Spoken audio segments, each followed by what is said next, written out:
This ABC 15 Flash Briefing is sponsored by Sanderson Ford. Straight up. Hi, I'm Steve IRVIN with your top stories from ABC15 Arizona. Today, marking exactly 1 year since the first coronavirus case in Arizona was reported.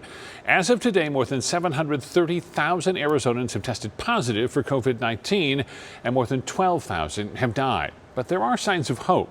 Our week-over-week case numbers are down slightly and hospitalizations are down about 30%. Hope continues to grow with vaccinations. The Biden administration giving states about a 17% boost in vaccine doses over the next 3 weeks. This comes after complaints of supply shortages. The administration also just announcing plans to buy 200 million additional vaccine doses, split evenly between Pfizer and Moderna. President Biden says all American adults should be able to get vaccinated by this summer. On the local level, a boost to Arizona's vaccination rollout comes. A new site now open to expand access to some of the most vulnerable in our community. It's on GCU's campus, and it allows walk-through access for vaccinations. That's to make the vaccine available for people who may not have access to a car. We hope to open 12 hours a day, 8 to 8, starting next Monday. We'll see how many vaccinations we can get. People can come from anywhere in the county, but we really want to focus on some of the more vulnerable populations that in this neighborhood. Keep in mind, appointments are required, and you can make one by heading to the Department of Health Services website. A travel alert. Multiple highways across the state remain closed because of all that snow. Law enforcement once again asking people not to travel up north to play in the snow. They say it's still just too dangerous. Same thing up north. People there stranded and being told not to head to the valley. No word on when the highways will reopen. For a complete list of closures, you can head to ADOT's Twitter page. DPS has released a new image today of those 2 inmates on the run after escaping the state prison in Florence over the weekend.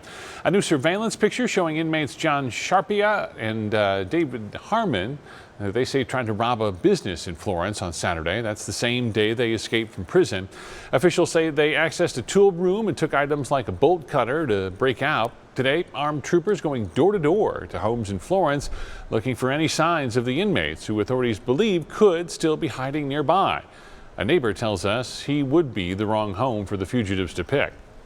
I have a gun by my bedside. I have shotguns in here, and when we go someplace, I put a gun in my car. So you would be the wrong house for them to come and hide out? It would be the wrong house, you know. The 2 inmates serving time for crimes including child molestation and kidnapping. DPS says due to medical issues, they may try to visit drugstores or pharmacies. More than 150 people have been arrested since the deadly Capitol riots nearly 3 weeks ago, and the FBI says they expect hundreds of more rioters to be arrested in the coming weeks. The agency said it has received more than 200,000 tips about the attack. Meantime, the acting U.S. Capitol Police Chief has admitted the department was aware of a strong potential for violence targeting Congress and did not take the appropriate steps to prevent it. Officers are in talks to hold a vote of no confidence in the department's leadership. Happening tomorrow, the Maricopa County Board of Supervisors voting on auditing the 2020 election. Arizona's Republican lawmakers have expressed concerns that software from Dominion voting systems may have altered votes in favor of President Joe Biden. Tomorrow's vote would decide whether to allow 2 independent firms to check that data. Keep in mind, no court or any election official has found evidence of widespread voter fraud. The sale of a troubled water and sewage company in Pinal County now one step closer to becoming official. The state announcing the terms of sale of Johnson Utilities to EPCOR, which is already managing the company. Under the terms, EPCOR will have to pay for much needed upgrades to the water and sewage system without pushing the cost on to customers. Johnson has been at the center of hundreds of customer complaints, everything from sewage overflows to double billing and bad odors.